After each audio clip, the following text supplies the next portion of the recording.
एक बहन ने मुझसे पूछा कि मुफ्ती साहब जन्नत में हमें शौहर कौन मिलेंगे? मैंने कहा वही मिलेंगे जो दुनिया में। कहने लगे मेरा शौहर तो चरसी मवाली है, कम्बा, यही मिलेगा। मैंने कहा बहन फिक्र ना करें, डेंटिंग पेंटिंग होकर मिलेगा। ऐसा नहीं मिलेगा कि वहाँ पे टुन पड़ाओ, सही होकर मिलेगा, घबराए नहीं। तो हमारी बहनें मौजूदा नेमतें जो अल्लाह ने दी हैं बगैर तलब के, उन पर तवज्जो नहीं होती। ये क्यों नहीं, ये क्यों नहीं, ये क्यों नहीं, ये नाशुक्रापन है। अल्लाह ने आपको अपने हबीब के उम्मती बनाया और मुसलमान बनाया। अब ज़िम्नन ये बात आ गई तो मैं आपको इस पे और दो बातें अर्ज करता हूँ। एक हदीस देखिए, मेरे आका सल्लल्लाहु अलैहि वसल्लम फरमाते हैं कि खुदा की कसम, जब तक मैं दाखिल जन्नत ना हो जाऊं पिछले तमाम नबियों पे जन्नत हराम है, और जब तक मेरी सारी उम्मत दाखिल जन्नत ना हो जाए पिछली उम्मतों पे जन्नत हराम है। उस वीवीआईपी प्रोटोकॉल के बारे में गौर करें आप। पहले आए हुए खड़े होंगे, फरिश्ते कहेंगे खबरदार, पहले सरकार के लाडले जाएंगे, सरकार के चाहने वाले जाएंगे, सरकार से प्यार करने वाले जाएंगे। वो लोग जाएंगे जिनका सरकार की उम्मत में पैदा होना उनका कमाल नहीं था, अल्लाह ने अपने फजल से उनको अता फरमाया। तुम पीछे रहो, सबसे पहले वो जन्नत में जाए। ये कम नेमत है, आप बताएं। और दूसरी हदीस वही सिदरतुल मुंतहा वाली, जब सरकार वहां पहुंचे, जिब्रील अमीन ने कहा रसूल अल्लाह, अब तो मैं आगे नहीं जा सकता हूं, जाऊंगा पर जल जाएंगे। सरकार ने फरमाया जिब्राइल कोई हाजत है हमें बताओ, हम अल्लाह की बारगाह में पेश कर। उलमा यहां बड़ी प्यारी बात बयान फरमाते कि जब हजरत इब्राहीम अलैहिस्सलाम को मंजनीक में बांधकर नमरूद आग में फेंकने लगा, यही जिब्राइल वहां आए थे और पूछा कि ए अल्लाह के खलील, अगर कोई हाजत है मुझे बताएं, मैं अल्लाह की बारगाह में पेश कर दूं। तो कहते हैं हबीब और खलील का फर्क देखिए। खलील के पास भी जिब्राइल, हबीब के पास भी जिब्राइल, लेकिन जब खलील के पास हैं तो उनसे पूछ रहे हैं कि कोई हाजत है तो मुझे बताएं, और जब हबीब के पास हैं तो हबीब पूछ रहा है जिब्राइल कोई हाजत है मुझे बताओ, मैं अल्लाह की बारगाह में पेश कर दूं। आपके नबी तो वो हैं जिनकी उम्मत में अल्लाह ने हमें पैदा फरमाया। ये कम बड़ी नेमत है। और जवाब में जिब्रील अमीन ने क्या अर्ज की, या रसूलल्लाह बस मेरी ये तमन्ना है कि जब मैदान महशर में आपकी उम्मत पुल सिरात पार करने लगे, अल्लाह ताला मुझे तौफीक अता फरमाए, मैं अपने पर बिछा दूं और आपकी उम्मत उन परों से गुजरती हुई दाखिल जन्नत हो जाए। अगर इस वक्त भरे मजमे में आपको कोई लिटा के आपके मुंह पे पांव रख दे, बताएं ये बेइज्जती है कि नहीं? बोलिए, ये जाहिरी जिल्लत है या नहीं? आप पसंद करेंगे इस बात को? नहीं ना। जो तमाम फरिश्तों का रसूल और सरदार है, जो तमाम नबियों के पास अल्लाह का पैगाम बशक्ल वही लेकर आया, वो फरिश्ता जिसको रूहुल कुदुस और रूहुल अमीन के नाम से अल्लाह ने याद फरमाया है, वो हम जैसे लोगों के लिए जिनमें चरसी भी हैं, मवाली भी हैं, जानी भी हैं, डाकू भी हैं, चोर भी हैं, लेकिन अगर अपने ईमान बचा कर ले गए और अल्लाह तबारक व तआला के हुक्म से पुल सिरात पार कर रहे होंगे, जिब्रील अमीन कहते हैं कि या रसूलल्लाह बस अल्लाह मुझे तौफीक दे, इनके कदमों के नीचे अपना पर बिछाऊं, उस पर गुजरते हुए निकल जाए, मेरे परों को कुचलते हुए निकल जाए। अब बज़ाहिर तो यह जिल्लत का मामला है, लेकिन जिब्रील अमीन ने सिखा दिया कि जो महबूब का महबूब होता है उसके सामने जितनी आर्जी करोगे अल्लाह तुम्हें उतनी बुलंदी अता फरमाएगा। लेकिन मेरे आका नेमत इमाम अहले सुन्नत रज़ी अल्लाह तआला अन्हु के कुर्बान जाए, आपने एक शेर में हमें समझाया कि जब जिब्राइल अपनी एक हाजत की तकमील के सिलसिले में हमारे सरकार की बारगाह में दरख्वास्त पेश कर रहे हैं, तो हमें क्या जरूरत है कि मैदान महशर में उनके पर का एहसान लें। लिहाजा अपने शेर में सरकार की बारगाह में इस्तिगासा करते हैं, या रसूलल्लाह पुल से उतारो राह गुजर को खबर ना हो, पुल से उतारो राह गुजर को खबर ना हो, जिब्रील पर बिछाएं तो पर को खबर ना हो। वो पर बिछा कर रखे, पता चले कि उम्मत तो सरकार के दामन में लिपट कर दाखिल जन्नत हो चुकी। और फिर तीसरी नेमत कि अल्लाह तबारक व तआला ने अपने हबीब की उम्मत में मुसलमान पैदा करके अहले मोहब्बत में से भी बनाया। हमारी कुरान पे निगाह उठती है, हदीस की तरफ निगाह जाती है, हम कमाल मुस्तफ़ा को तलाश करते हैं। अल्लाह का करम ऐसा नहीं बनाया कि कुरान और हदीस को सरकार के कमाल को घटाने के लिए इस्तेमाल किया जा रहा हो। ये इतने बड़े इनाम हैं, इस पर अल्लाह का शुक्र अदा करें। तो सरकार मस्जिद अक्सा पहुंचे, सारे नबी पीछे हैं, सरकार आगे खड़े हो, पीछे अबुल बशर भी हैं, हजरत आदम अलैहिस्सलाम। इससे एक मसला अच्छी तरह याद रखिए, जहन में रखिए, मेरे आका सल्लल्लाहु अलैहि वसल्लम को यह इज्जत किस वजह से मिली? पहली तो गॉड गिफ्टेड, कि अल्लाह ने आपको अता फरमाई। अगर सबब ज़ाहिरी देखें, उलमा कहते हैं इसलिए कि मेरे आका सल्लल्लाहु अलैहि वसल्लम का इल्म तमाम नबियों के इल्म से ज़्यादा था, और जिसका इल्म जितना ज़्यादा होता है अल्लाह की बारगाह में वो उतने ही मकाम व मर्तबे का होता है। इल्म, उलमा फरमाते हैं कि अल्लाह ताला ने नबी करीम को इतना इल्म दिया है और बाकी मखलूक को कितना, इसकी मिसाल देते हुए कहते हैं अगर एक समुंदर हो, उसमें एक चिड़िया अपनी चोंच डाल के चोंच निकाले और उसकी चोंच से पानी का एक नन्हा सा कतरा गिरे, तो कहते हैं कि सारी कायनात में जितनी भी मखलूक है उसका इल्म ऐसा है जैसे चिड़िया की चोंच से गिरने वाला कतरा, और हमारे नबी का इल्म ऐसा है जैसा यह समुंदर। इसलिए अच्छी तरह याद रखिए, कोई कितना ही बड़ा इबादत गुजार क्यों ना हो, लेकिन जिसके पास वस्फ़ इल्म है वो उस इबादत गुजार से फौक और बुलंद व बाला होगा। नूह अलैहिस्सलाम की उम्र मुबारका 950 साल तो तबलीग की उम्र है, वैसे 1000 साल से भी ऊपर है, आपकी 1400 साल 1500 साल मुख्तलिफ रिवायात। 950 साल तबलीग की है, तो 950 साल तक कितना अमल किया होगा? 950 साल। और मेरे आका ने 40वें साल में ऐलान नबूवत, 13 साल मक्की जिंदगी जिसमें शरई अहकाम ज्यादा आए नहीं, 53 साल हो गए। बाकी 10 साल मदनी जिंदगी जिसमें शरई अहकाम आए लेकिन पहले साल ही नहीं आ गए, कोई पहले साल, फिर दूसरे साल, फिर तीसरे साल, 10 साल भी अगर आप लगा लें तो सरकार ने 10 साल अल्लाह के अहकाम और इबादत में इख्तियार फरमाया, और नूह अलैहिस्सलाम 950 साल इबादत करे, लेकिन जब इमामत का मौका आए तो मेरे आका आगे आएंगे और नूह अलैहिस्सलाम पीछे खड़े होंगे। इसलिए इस नुक्ते को समझिए कि इल्म आपके दरजात की बुलंदी के लिए सबसे ज्यादा अहमियत रखता है। एक मरतबा सहाबे कराम आपस में किसी मसले में बहस कर रहे थे, सरकार ने फरमाया किस मसले में झगड़ा बहस हो रही है? अर्ज़ किया रसूलुल्लाह, बनी इसराइल के 2 अशखास के बारे में, उनमें से एक सिर्फ फर्ज पढ़ता था लेकिन वो साहिब इल्म था, दूसरों को इल्म सिखाता था। दूसरा दिन में रोजे रखता, रात को उठ के नमाजें पढ़ता, लेकिन उसके पास इल्म नहीं था। हम ये झगड़ रहे हैं कि इनमें से अफजल कौन है? मेरे आका ने इरशाद फरमाया, उस आलिम को, उस आबिद पर ऐसी ही फजीलत हासिल है जैसे मुझे तुम्हारे किसी अदना शख्स पर फजीलत हासिल। इसलिए अच्छी तरह याद रखें, आलिम की कदर करें, इल्म की कदर करें। या ना देखें इलायची वाली सरकार, जुल्फों वाली सरकार, जुब्बे वाली सरकार, डंडे वाली सरकार, गाली वाली सरकार, बिल्ली वाली सरकार और कुत्ते वाली सरकार। आजकल हम लोगों का मसला हल हो जाए तो वह बाबा सबसे ऊंचा होता है, दाढ़ी है ही नहीं, बड़ी बड़ी जुल्फे हैं, अंगूठियां चढ़ाई हुई हैं जैसे, तो एक एक उंगली में 3-3, जैसे ये एक विलायत के दर्जा, दूसरा, तीसरा, फिर हम गिनते हैं 3 अंगूठियां, गले में मालाएं हैं, डंडा हाथ में है, काला जुब्बा पहना हुआ है, नमाज की फिक्र नहीं है, पता नहीं नहाया भी कब है, गुस्ल जनाबत के मसाइल आते नहीं आते। बच्चा तू कुछ परेशान लगता है, बाबा परेशान, ले इलायची खा ले, तेरे मसले हल हो जाएंगे। इलायची खा ली, अगले दिन नौकरी लग गई, फर्ज कर लो, ओह इलायची वाली सरकार जिंदाबाद। सारे उलमा तो चने बेच रहे हैं, बाबा है, पहुंचा हुआ बाबा जी, बाबा ने इलायची खिलाई, बच्चा पैदा हो गया। यानी इसका मतलब है मादल्ला कोई हिंदू भी इलायची खिलाए और बच्चा पैदा हो जाए तो हिंदू की ताजीम शुरू कर देंगे। असल है इल्म, इल्म की ताजीम। सरकार ने नमाज पढ़ाई, इसके बाद आप सफर मेराज के लिए अगले हिस्सों की तरफ तशरीफ ले गए।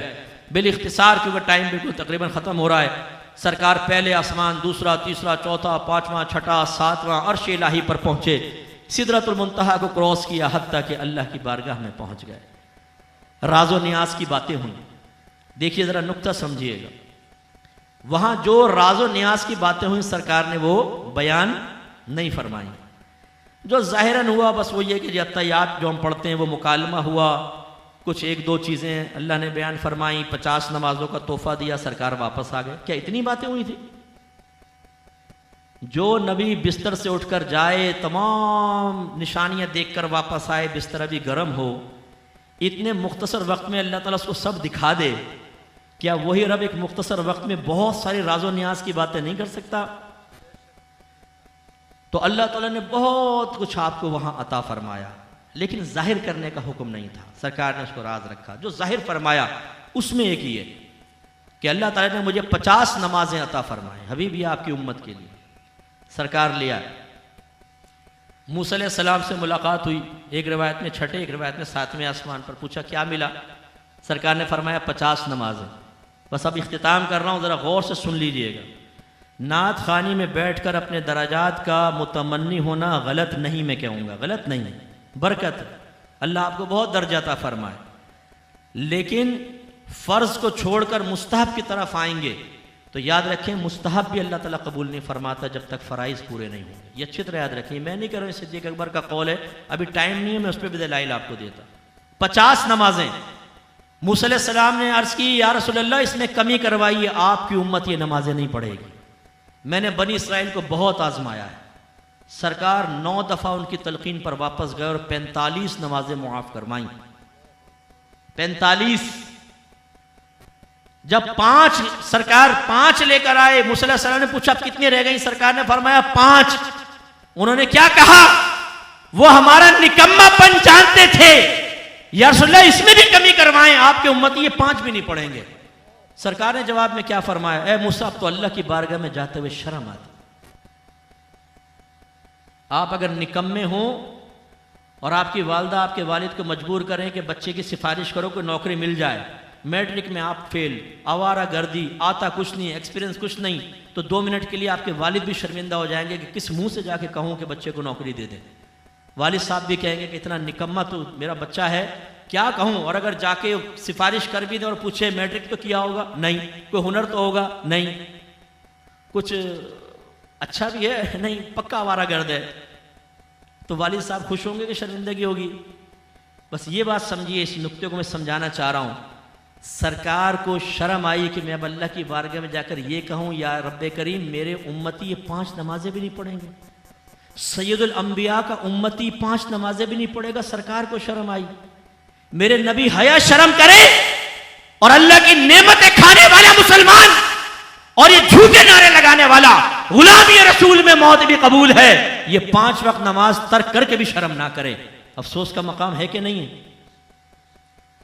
ये हमें शर्म नहीं आती नारे लगाते हुए गुलामी रसूल में मौत भी कबूल है? हमें पता है कि जान तो देनी नहीं है, नारा लगाने में क्या जाता है? गले फाड़ फाड़ के नारे लगाते हैं। ये नारा क्यों नहीं लगाते? गुलामी रसूल में दाढ़ी भी कबूल है, गुलामी रसूल में 5 वक्त नमाज बाजमात पढ़ना भी कबूल है, गुलामी रसूल में लड़कियों से दोस्ती छोड़ देना भी कबूल है, गुलामी रसूल में गुनाह छोड़ देना भी कबूल है, गुलामी रसूल में बावल मुसलमान बन जाना भी कबूल है, गुलामी रसूल में इल्म दीन सीखना भी कबूल है। नहीं, हमने इश्क रसूल को एक ड्रामा बना लिया है। मादरत के साथ मैं लफ्ज कह रहा हूं, लेकिन मैं आपको समझाता हूं कि मैं क्या कहना चाहता हूं।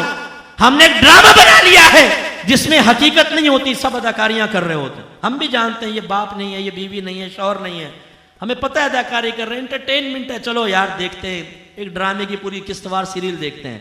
हमने इश्क रसूल को ऐसा बना दिया, हम जबान से कहते हैं हम आशिक रसूल हैं। मुझे दयानतदारी से बताइए, जो इश्क का दावा करे, जो गुलामी का दावा करे और फिर अपने नबी का कहना ना माने, वो आशिक हो सकता है? बोलिए।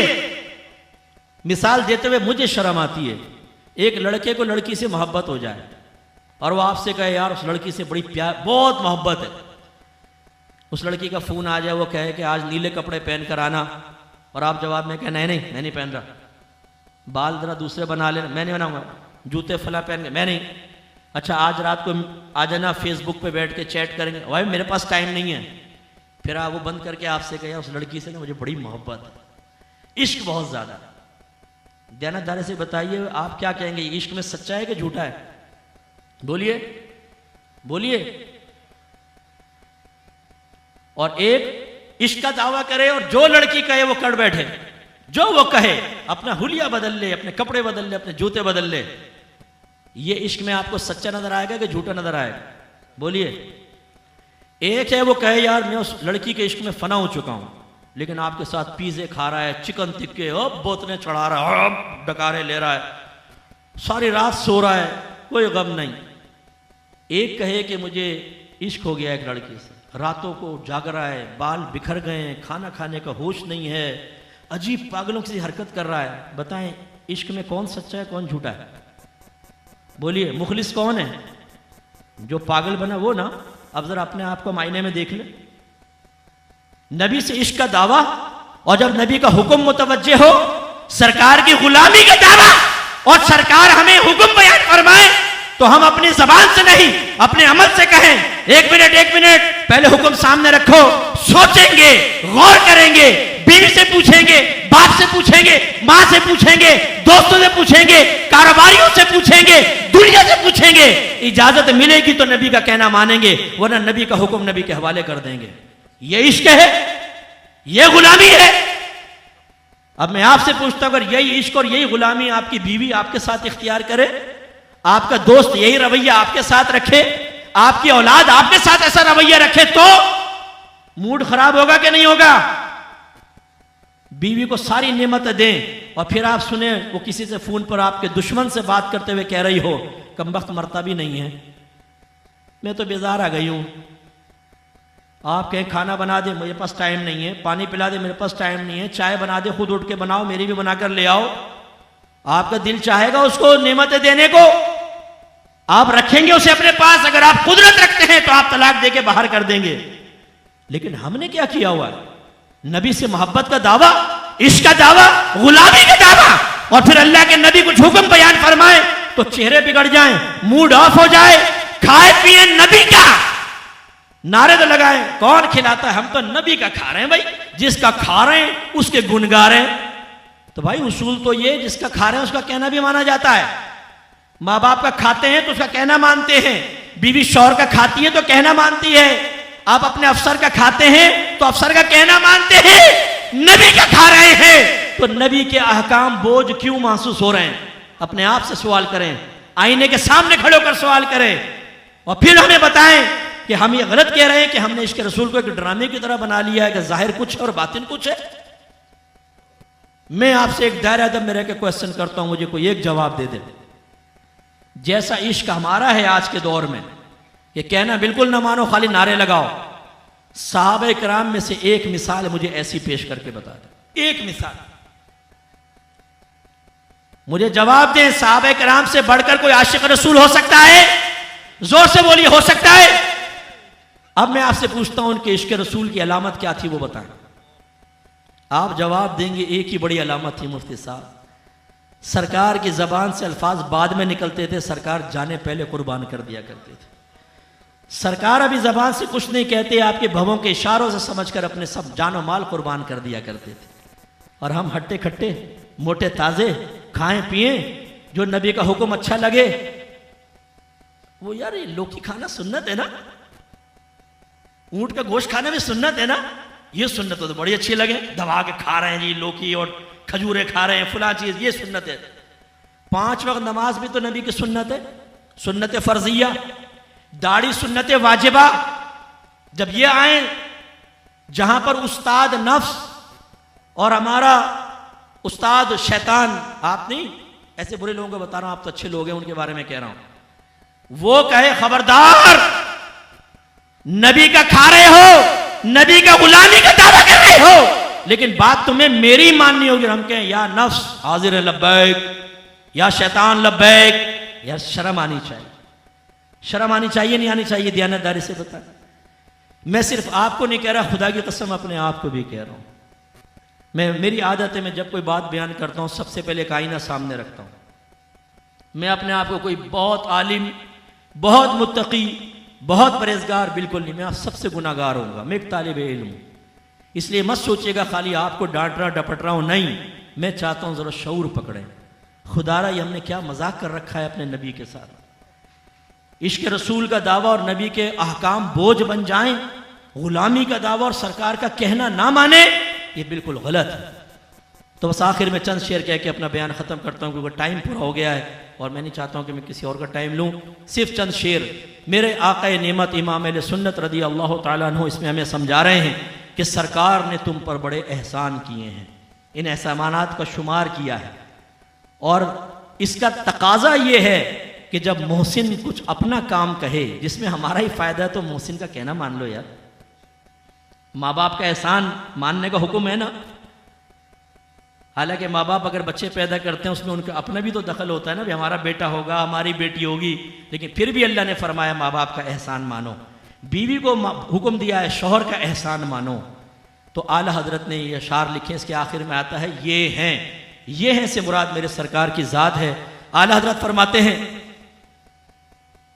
कि सच्ची बात सिखाते ये हैं, सीधी राह चलाते ये हैं, हिलती नींव जमाते ये हैं, रोती आंख हंसाते ये हैं, जलती जान बुझाते ये हैं, फैज़ जलील खलील से पूछो आग में बाग लगाते ये हैं, कसरे दना तक किसकी रसाई जाते ये हैं, आते ये हैं, रंगे बेरंगों का पर्दा दामन ढक के छुपाते ये हैं, अपनी बनी हम आप बिगाड़े कौन बनाए बनाते ये हैं, रब है मुअती ये हैं कासिम रिस्क उसका है खिलाते ये हैं, ठंडा ठंडा मीठा मीठा पीते हम है पिलाते ये हैं, नज़े रूह में आसानी दे कलीमा याद दिलाते ये हैं, मरकद में बंदों को थपक के मीठी नींद सुलाते ये हैं, बाप जहां बेटे से भागे लुत्फ वहां फरमाते ये हैं, माँ जब इकलौते को छोड़े आ कह के बुलाते ये हैं, राफे नाफे दाफे शाफे क्या क्या रहमत लाते ये हैं, सल्लिम सल्लिम की ढारस से पुल से पार चलाते ये हैं, कह दो रज़ा से खुश हो खुश रहे मुझदा रिज़ा का सुनाते ये हैं। व आखिरु दावाना अनिल हम्दुलिल्लाहि रब्बिल आलमीन।